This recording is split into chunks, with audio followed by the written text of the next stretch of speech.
What we need to talk about is how vegans ruin everything.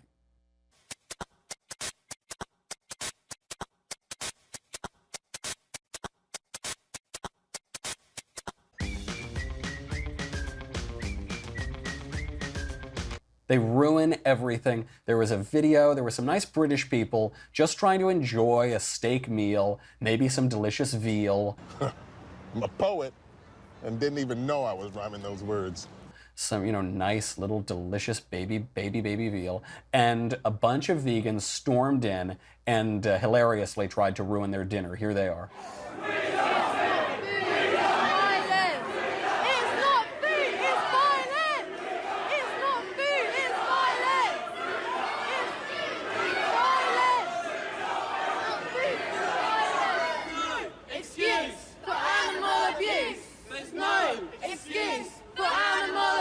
The reason I bring it up, obviously, these vegetarian types are always a little excitable. The way that the media portrays the average vegan, you'd think that they'd be hanging them upside down by their feet, slitting their throats open while still conscious.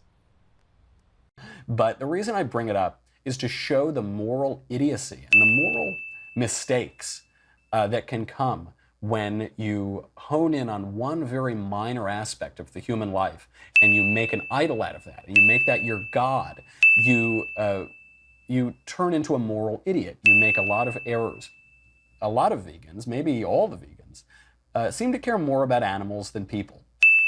The vast majority of vegans aren't saying that animals are superior to humans, but rather accept the premise that animals have the same capacity to suffer just as much as humans do. If animals aren't a threat to your well-being and you don't lack the means necessary to get all your nutrients from plant foods, which is the case if you're making videos on YouTube instead of hunting seals in the Arctic, then there isn't any need to kill animals or pay other people to kill them for you.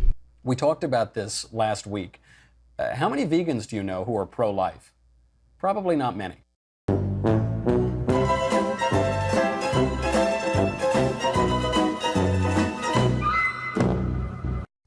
I know a lot of vegans who are pro-abortion, pro-choice, and yet they freak out if you eat an oyster. When in doubt, just prop up a straw man. Watch this.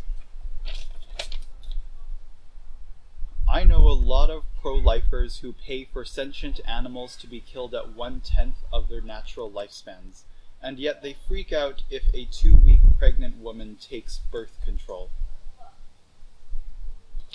This isn't actually what this piece of paper says. A fair bit of nuance presents itself within the fetus rights debate and within the animal rights debate as well, while there's none here. If you eat it, and the oysters matter, we'll get to that in a second, but plenty of immoral people can be vegetarians. That's a moot point because the argument has never been made that anybody who goes vegan is automatically blameless in all other aspects of life. People that don't rape can still be immoral. People that donate to charities and feed the homeless can still be immoral. People that recognize that K-pop is a gangrene on the music industry can still be immoral. Hitler was a vegetarian, and Hitler loved dogs.